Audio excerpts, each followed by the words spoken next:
Matua vote নিয়ে তো বিজেপির অসুবিধা, বিজেপির প্রতি ক্ষোভ হচ্ছে। ওরা বলেছিল ভোট দাও সবাইকে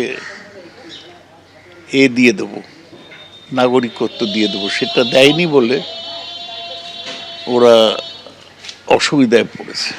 প্রভাব করার জন্যে মোদি নিজে তাহেরপুরে মিটিং করেছে, কিন্তু মতুয়ারা আবার বিজেপির থেকে সরে গিয়েছে। মতুয়া ভোট বেশিরভাগ তৃণমূলে পড়বে। যে আশা দিয়েছিল ওদের, সেই আশা পূর্ণ হয়নি, তার ফলে ওরা আইসোলেটেড হয়ে গেছে মতুয়াদের মধ্যে। গাইঘাটার বিজেপি বিধায়ক সুব্রত ঠাকুর এর আগে ঠিক কি বলেছিলেন এই প্রসঙ্গে শোনাবো। বনগাঁ মহকুমা মতুয়া অধ্যুষিত, সেখানে 1,34,000-এর উপরে ডাউটফুল ভোটার আছে। কি মনে করেন কত শতাংশ মতুয়া আছে? একদম 80 থেকে 90%। এটা আপনার বর্ডার এলাকা, 80 থেকে 90%। এই যে নদিয়া এবং উত্তর 24 পরগনার এই যে বনগাঁর এই সাইডে, এখানে প্রচুর সংখ্যায় মতুয়া। এসআইআর নিয়ে উদ্বেগে রয়েছেন মতুয়ারা, আর তার মধ্যে এবার ইঙ্গিতপূর্ণ মন্তব্য করলেন শান্তনু ঠাকুর। 50 লক্ষ রোহিঙ্গাকে তাড়াতে 1 লক্ষ মতুয়া ভোট দিতে না পারলে কি আসে যায়? এসআইআর এর জন্য যদি একটু সহ্য করতে হয়, সহ্য করব না কেন? 50 লক্ষ রোহিঙ্গা, বাংলাদেশি মুসলমান, পাকিস্তানি মুসলমানকে বাদ দিতে আমার সম্প্রদায়ের 1 লক্ষ মতুয়া ভোটদানে বিরত থাকলে কি আসে যায়? এমন ইঙ্গিতপূর্ণ মন্তব্য করলেন বিজেপির সাংসদ এবং কেন্দ্রীয় প্রতিমন্ত্রী শান্তনু ঠাকুর। যত তাড়াতাড়ি সম্ভব সিএ এর জন্য আবেদন করুন মতুয়ারা, রোহিঙ্গাদের খুঁজে বের করতে সুবিধা হবে, বার্তা শান্তনু ঠাকুরের।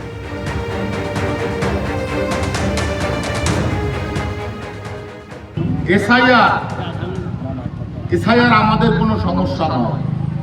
ভারতবর্ষের সরকারকে সহযোগিতা করার জন্য আমাকে যদি এসআইআর ঝেলতে হয়, তাহলে ঝেলবো না কেন? আজকে 50 লাখ রোহিঙ্গা মুসলমান, বাংলাদেশি মুসলমান, পাকিস্তানি মুসলমান যদি বাদ যায়, তার মধ্যে 1 লাখ যদি আমাদের সমাজের মানুষকে একটু স্টপ থাকতে হয়, ভোট দেওয়ার জন্য বিরতি থাকতে হয়, তাহলে কোনটা লাভ? এই বক্তব্যের পরে শান্তনু ঠাকুর নিজের বক্তব্যের সাফাই দিয়ে কি বললেন শুনুন। তো বলেই দিলাম যে 50 লাখ রোহিঙ্গা মুসলমান যদি বাদ যায়, সেখানে 1 লাখ আমাদের লোক যদি বাদ যায়, তো আমাদের এটুকু একটু সহ্য করে নেওয়া উচিত। এই কারণে ওপাশে রেশন তোলার সময় মার খেয়ে আমার প্রাণ বুকে দিল হাতে করে নিয়ে আমার এপাশে দৌড়ে আসতে হয়েছে। তো এখন যদি তার সাথেই আবার আমার এখানে রেশন তুলতে হয়, তাহলে আমি প্রতিশোধটা নেব কবে? এ তো প্রতিশোধ নেওয়ার সময়, এ তো ওইদিকে কান দেওয়ার সময় নয় যে মমতা বন্দ্যোপাধ্যায় বললো আপনার সমস্ত কিছু চলে যাবে। আমি তো সব ব্যাখ্যা করে দিলাম। ফের সিইও দপ্তরের বাইরে তৃণমূলপন্থী বিএলওদের বিক্ষোভ। তৃণমূলপন্থী বিএলওদের বিক্ষোভে উত্তপ্ত হয়ে উঠল বিবাদী বাগ। বারবার সিইও দপ্তরের সামনে বিক্ষোভ দেখাচ্ছেন তৃণমূলপন্থী বিএলওরা। এর আগে গতকালও আমরা দেখেছিলাম উত্তপ্ত হয়ে উঠেছিল পরিস্থিতি। আজকে ফের বিএলওরা বিক্ষোভ দেখাচ্ছেন সিইও দপ্তরের বাইরে।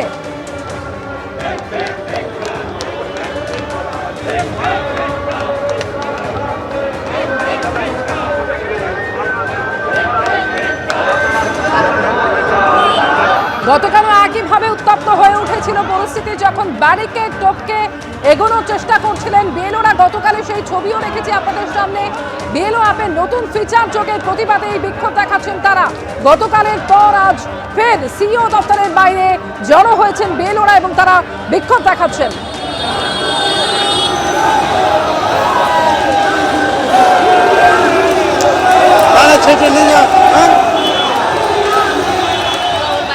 রুমা পাল প্রতিনিধি সরাসরি এই মুহূর্তে রয়েছেন আমাদের সঙ্গে। রুমা, গতকালকের পর আজকে ফের বিক্ষোভ এবং আজকেও একইভাবে উত্তপ্ত হয়ে উঠছে পরিস্থিতি। রুমা,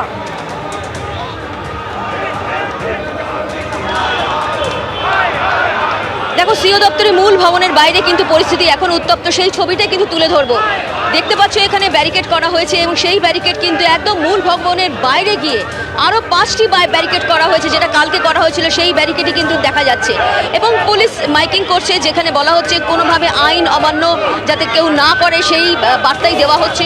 অন্যদিকে জানি রাখি যে বিএলও অ্যাপে কিন্তু আজকে পুনরায় কিন্তু আরেকটি যে অপশন সংযোজিত হয়েছে এবং এই যে বিএলও অবরোধ কমিটি, তারা প্রথম প্রথম দিন থেকেই মানে যে শনিবার থেকেই তারা কিন্তু ঘোষণা করে দিয়েছিলেন যে এই যে রোজ রোজ যে নতুন নতুন অপশন আসছে এবং তাদের যে বাড়তি কাজের বোঝা চাপিয়ে দেওয়া হচ্ছে তারা আজ করবেন না, কারণ 11 তারিখ পর্যন্ত তারা সমস্ত কাজ করেছেন এবং তারপর আর করবেন না। আমরা দেখতে পাচ্ছি যে এখানে যারা বিএলও সদস্যরা মহিলারা রয়েছেন, এছাড়াও যারা অন্যান্য সদস্যরা রয়েছেন যারা বিএলও নয় সেরকম তারা দেখতে পাচ্ছি তারা ব্যারিকেড টপকানোর চেষ্টা করছে এবং ব্যারিকেড অনেকেই টপকেছে এবং তাদেরকে কিন্তু প্রিজন ভ্যানে তোলা হয়েছে, পুলিশ তাদের প্রিজন ভ্যানে তুলে নিয়ে গেছে এবং এখানে দেখতে পাচ্ছি যে তারা এই ব্যারিকেড টপকানোর চেষ্টা করছে এবং তাদের বক্তব্য যে তারা ইসিআইয়ের কাছে এই বার্তাই তারা পৌঁছে দিতে চায় যে যাতে কোনোভাবে এইভাবে তাদের বাড়তি কাজের বোঝা না চাপানো হয়।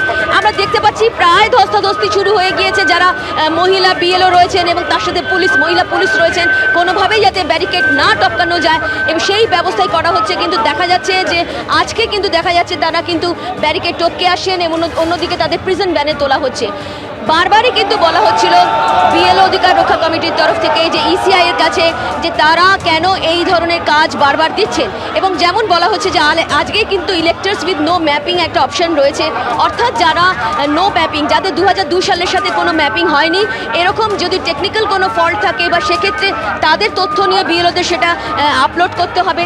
অন্যদিকে আরও একটি বিষয় রয়েছে, যেহেতু হিয়ারিং পর্ব দেখো 27শে ডিসেম্বর থেকে শুরু হবে, কালকে কিন্তু মাইক্রো অবজারভার্সদের নিয়ে আলাদা বৈঠক রয়েছে, কেন্দ্রীয় সরকারি কর্মচারীদের নিয়োগ করা হচ্ছে। সেক্ষেত্রে এই বিএলও অধিকার রক্ষা কমিটি তারা প্রশ্ন করছেন তাহলে হিয়ারিং এর সময় মাইক্রো অবজারভাররা কি করবেন? যদি সমস্ত কাজই বিএলওরা করে দেয় তাহলে তাদের ভূমিকা কি হবে? কেন ইসিআই বিএলওদের ওপর বাড়তি বোঝা চাপাচ্ছেন সেটাই তাদের প্রতিবাদ। যদিও ইসিআই ইতিমধ্যেই বলেছেন যে যেভাবে ইসিআই এর যে নিয়ম অনুযায়ী তারা কিন্তু ব্যবস্থা নেবেন এবং কি ব্যবস্থা নেবেন এখনো পর্যন্ত সেই ইসিআই তরফ থেকে কিছু বলা হয়নি। কিন্তু এটা ঠিক যে বেশ কিছু বিএলও অধিকার রক্ষা কমিটির তরফ থেকে তারা কিন্তু কাজ বয়কট করে দিয়েছেন, শনিবার থেকেই বয়কট করেছেন। তবে কতটা প্রভাব পড়বে কাজে সেটা এখন দেখার। যদিও ইসিআই বলছে যে তাদের কাজের প্রভাব কিন্তু তেমনটা পড়বে না, কারণ ইতিমধ্যেই কিন্তু মাইক্রো অবজারভারদের নিয়োগ করা হয়েছে এবং তার সঙ্গে সঙ্গে কালকে যেহেতু আলাদা করে বৈঠক রয়েছে, 2 ধাপে বৈঠক রয়েছে এবং 27শে ডিসেম্বর থেকে শুনানি পর্ব শুরু হবে। যেহেতু শুনানি পর্ব চলবে এবং সেক্ষেত্রে এখন যা নতুন নতুন সংযোজন করা হচ্ছে, আরও একটা বিষয় কিন্তু কমিশন ইতিমধ্যেই জানিয়েছে, দেখো সময় কম রয়েছে এবং সময় কমের জন্য যেহেতু এসআই এর চূড়ান্ত ভোটার তালিকা প্রকাশ পাবে 14ই ফেব্রুয়ারি, তার আগে শুনানি রয়েছে এবং তারপরে হচ্ছে বিধানসভা নির্বাচন, সেই কারণে সময় কমের জন্য কিন্তু প্রতিদিনই কিন্তু এই বিএলও অ্যাপে নতুন নতুন একেবারে নুমা, অর্থাৎ একাধিক দাবি রয়েছে এই তৃণমূলপন্থী বিএলওদের। তাদের যেটা বক্তব্য যে নতুন নতুন ফিচার যোগ হচ্ছে এবং যে কারণে প্রত্যেকদিন কাজের চাপ বাড়ছে। এবিপি আনন্দ এগিয়ে থাকে, এগিয়ে রাখে।